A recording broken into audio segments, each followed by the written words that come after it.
5 years have passed since I began regretting my divorce. Suddenly, my former in-laws got in touch. And now I'm about to reunite with my ex-wife. With a mix of emotions, I broke the silence with, "Long time, no see." But her response surprised me.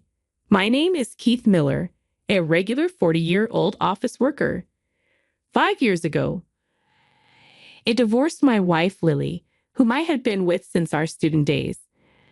I met her in high school when she moved into my neighborhood, and our families became close. Lily was bright and lively, always making everyone smile.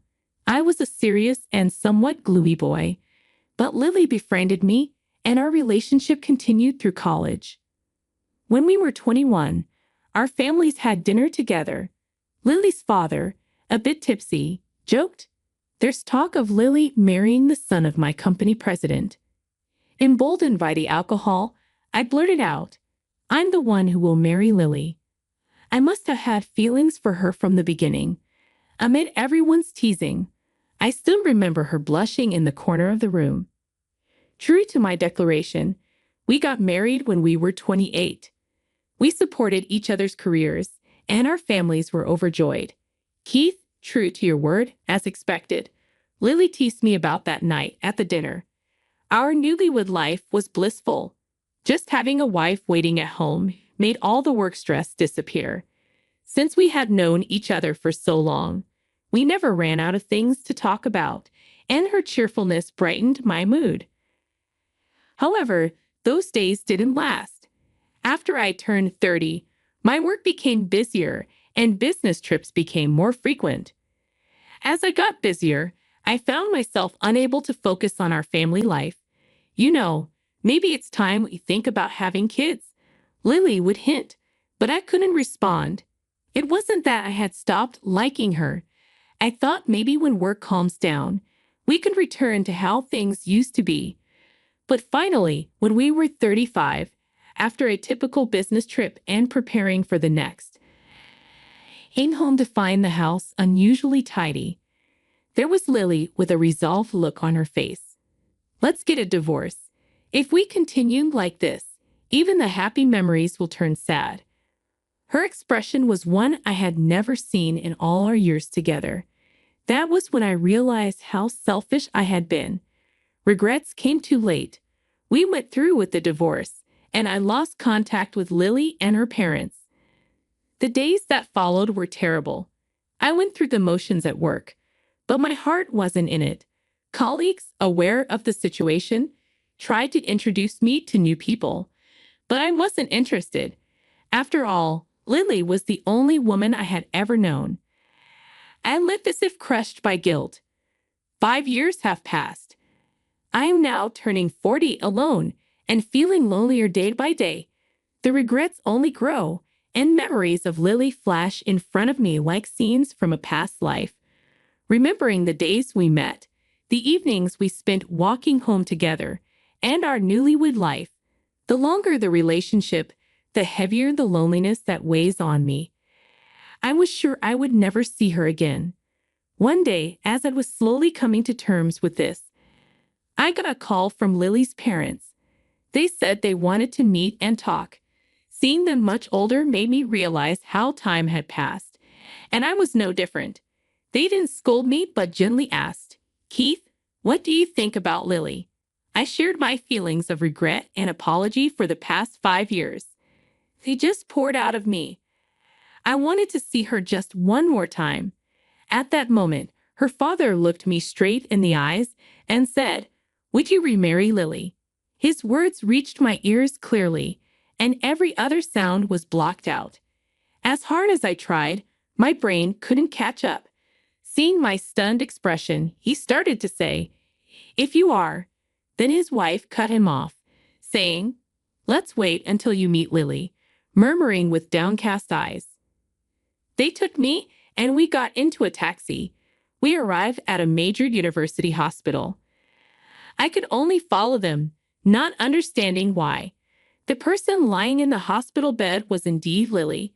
Her face was calm as she slept, not showing the 5 years that had passed. She even seemed younger. Her mother gently approached the bedside and spoke to her. Lily opened her eyes sleepily and looked straight at me. "It's been a while," I managed to say. "Who are you?" She definitely said that, thinking it was some kind of joke. I looked at her parents' faces, but they both looked down. "It's me, Keith." At my words, her eyes widened. "Are you Keith?" From behind me, her father whispered quietly, "Lily has lost her memory." It felt as if time had stopped. I doubted if it was a dream, but the trembling of my hands told me it was real. After our separation, Lily had returned to her hometown and was working there. However, one day after work, she was involved in an accident and rushed to the emergency room. She broke several bones in her upper body, but was not in danger of losing her life. When she woke up, she had lost all her memories. They said it might be temporary and could come back soon. Her father had taken me outside the hospital room to talk. It was hard to believe, but her expressions and actions made it understandable. Still, her memory remained vague. She could barely remember her childhood and family, but other details were lost. Lily's memory was jumbled, with names and faces eluding her. Recently, though, there had been a change. Her father told me that she had started to remember fragments of her days with me, but the timeline was messed up and her memories were all mixed up. However, she didn't remember my face or that we had been married and divorced. She only remembered the happy times she had with me. Those words made my body tremble. Lily thought of me as a lover, not as her husband. Her parents couldn't bring themselves to tell her the truth. After discussing it, her parents decided it was best for her to meet me since she wanted to see me. Whether to tell her about the divorce was left up to me. If I told her, she might remember everything, but she might also drift away from me again. Uncertain what to do, I found myself alone with her in the hospital room. "Do you really not remember?" "I'm sorry. I remembered that someone named Keith was important to me, but I can't recall his face."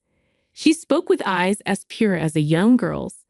Looking into her eyes, I recalled the days from when we met to when we parted, but those memories weren't the same as hers. "So you can't be sure I'm Keith?" She smiled and said, "If my parents say so, it must be true. Besides, I can't remember, but I'm sure you are Keith." Then she shared with me all the memories she could recall. There was nothing incorrect, but she had completely forgotten our fights and the days before our divorce. There was no way I could tell her. Lily, with her fragmented memory, loved me as she had in the past and cared for me, the very thing I had hoped for those 5 years. But it was just because she had lost her memory. Feeling incredible guilt, I asked, "Can I come here again?" She answered, "Of course." I couldn't return her smile as well as she did. After that, I visited her frequently. Her parents told me, "We just want to make the current Lily happy, so please keep visiting her." "Could you tell me more about us?" "I want to remember more. It must have been happy days," she often said. Each time, I only spoke of the good memories. Couldn't tell her about how I had neglected her, not in front of her smiling face. Those days continued for months.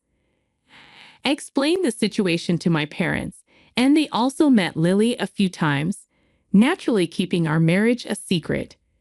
However, her memory never returned. She'd enjoyed her days with me. Finally, she was about to be discharged. She would still need regular checkups, but there were no issues with her daily life. In the end, I never could tell her the truth, neither about our marriage nor the divorce. I felt a guilt even greater than the regrets of those 5 years. Then, a while after her discharge, a family gathering was arranged to celebrate her return home. Everyone was lying to keep her fragile happiness intact. However, perhaps relaxed by her healthy appearance, her father slipped up, saying, "It's been since the wedding that we all gathered like this." The atmosphere froze in an instant. Whose wedding? Lily asked. Her parents quickly tried to change the subject, but the damage was done. I understood everyone's feelings, but ultimately it was my responsibility. Besides, I didn't want to lie to Lily, the woman I loved, anymore. Actually, we used to be married, I said, standing up and looking straight into her surprised eyes. But we got divorced. It was my fault. I couldn't stop the tears of shame. Everyone else in the room was silent, and only the sound of my sobbing filled the space. What do you mean? Lily's trembling voice came through. I told her everything about our marriage and how I had neglected her, which led to our divorce. I'm truly sorry. I took advantage of the fact that you didn't remember. I was ready for whatever she would say.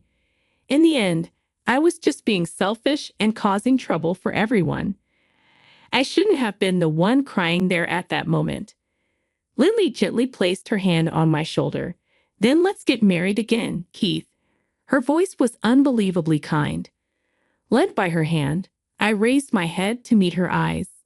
Indeed, I had forgotten your face and our marriage, and I still can't remember clearly.